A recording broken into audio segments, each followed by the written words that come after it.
Scene script. Did you know that your brain reacts to money the same way it does to your favorite food? Fascinating, isn't it? Let's imagine for a moment. You're walking down the street and you spot a $20 bill lying on the ground. Without thinking, you reach down and grab it. Immediately, you feel a rush of excitement. That's your brain releasing dopamine, a chemical that makes us feel good. It's the same reaction you have when you bite into a juicy burger or a slice of your favorite cake. This is because, in our brain's eyes, money is not just a piece of paper or a number in a bank account. It's security, it's survival, it's a primal instinct as old as humanity itself. Our ancestors knew the value of resources. They understood that whoever had the most food, the most shelter, had the best chance of surviving. And in today's world, money has become that resource. Now let's take this a step further. Picture yourself receiving a hefty bonus or a large inheritance. Your heart pounds, your palms sweat, and the dopamine rush is even more intense. Your brain is telling you that you've hit the jackpot in the game of survival. But here's the kicker. That dopamine hit, it's fleeting. It doesn't last. And so, we find ourselves constantly seeking out the next financial gain, the next dopamine rush. We're hardwired to crave more, to never be satisfied. And it's this craving, this insatiable desire for more that drives our economies, our societies. It fuels innovation, ambition, and progress. But it can also lead to stress, anxiety, and an unhealthy obsession with wealth. So what's the takeaway here? Money, in and of itself, is not inherently good or bad. It's a tool, a resource. And like any tool, it can be used for good or ill, depending on how we choose to wield it. So, the next time you find yourself craving that next paycheck, remember, it's not just greed, it's biology. Scene script. Ever wondered why shopping feels so good? Let's delve into retail therapy. Money, as we all know, is not just a medium of exchange, it's a powerful emotional tool. When we spend, we often experience a fleeting high, a buzz, a sense of achievement. This feeling, however, is temporary. Like sugar, it gives us an instant rush, but it fades away quickly, leaving us craving for more. But why does spending money feel so good? It's because our brain loves rewards. When we buy something new, our brain releases dopamine, a feel-good hormone. This dopamine rush can make spending money addictive, much like other addictive behaviors. It's no wonder then that retail therapy has become a common coping mechanism for many people. Take for instance the case of compulsive shoppers. They are driven by this dopamine rush. Shopping for them isn't about fulfilling a need or want, it's about chasing that high. It's an emotional escape, a way to deal with stress, boredom, or negative emotions. Then, there are the spendthrifts. These individuals, despite knowing the consequences, find it hard to resist the urge to spend. They have an emotional connection to money that goes beyond its practical use. They derive pleasure, satisfaction, and sometimes, a sense of identity from their spending habits. But here's the catch. This high from spending money is often followed by regret, guilt, or even financial stress. It's a vicious cycle.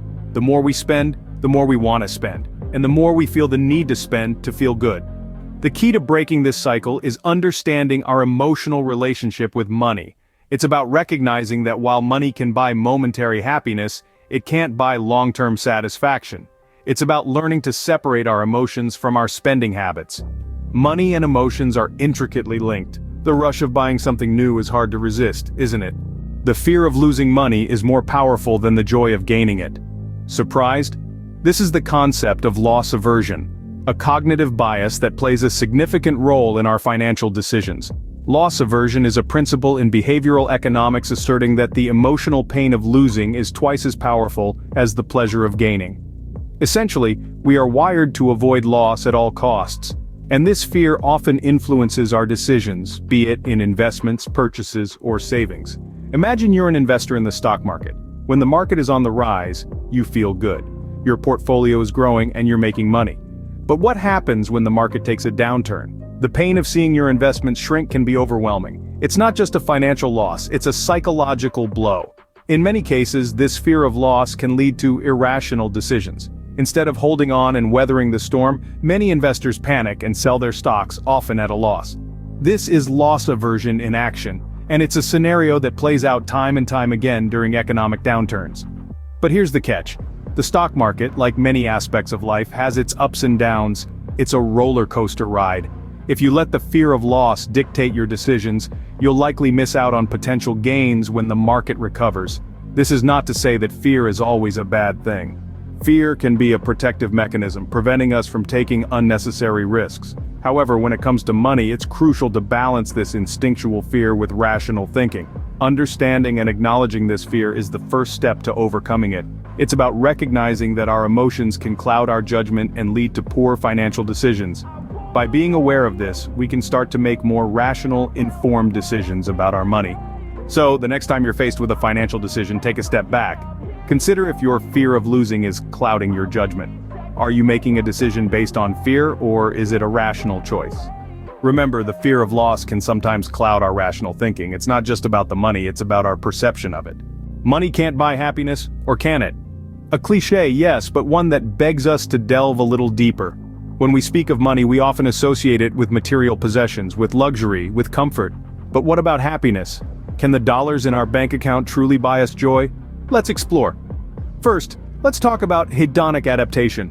It's a fancy term that psychologists use to explain a simple human phenomenon.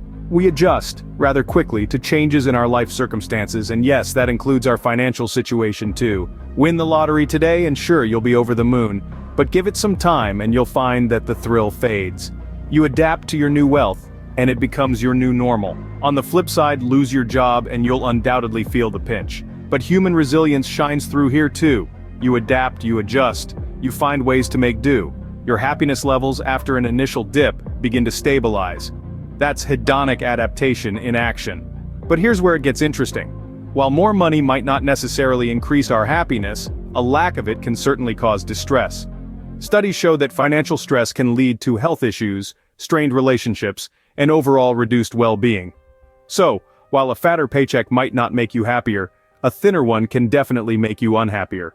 And what about spending money? Well, research suggests that spending money on experiences rather than material goods tends to generate more happiness. Why? Because experiences create memories, and memories last longer than the thrill of a new gadget or designer outfit. So does money buy happiness? It's complicated.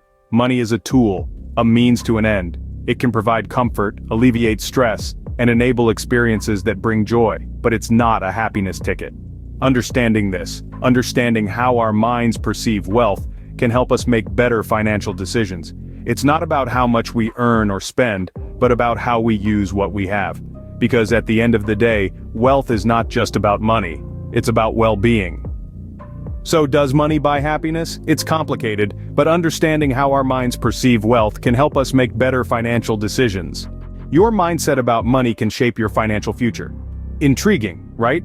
Let's delve deep into the concept of money mindset, a term that, in essence, represents our beliefs and attitudes towards money. It's the lens through which we view our financial world, and it's shaped by a myriad of factors, from our upbringing to our personal experiences with money. Imagine your mind as a garden. The seeds you plant, the care you take, and the environment you provide all determine the kind of harvest you'll reap.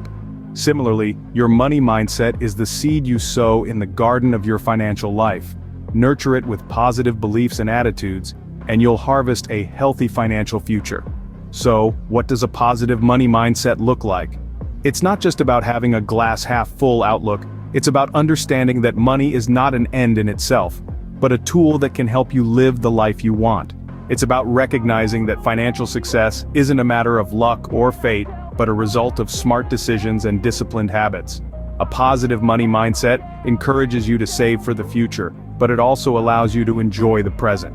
It's about striking a balance between frugality and indulgence, between saving and spending. On the contrary, a negative money mindset can lead to poor financial decisions. It's when you see money as a scarce resource, or when you believe that wealth is a sign of greed or immorality. It's when you let money control your emotions, rather than the other way around. But the beauty of our mindsets is that they're not set in stone. They can be changed. If you find yourself stuck in a negative money mindset, know that you have the power to shift your perspective. Start by identifying your limiting beliefs about money, then challenge them. Replace them with positive affirmations. Surround yourself with financial wisdom.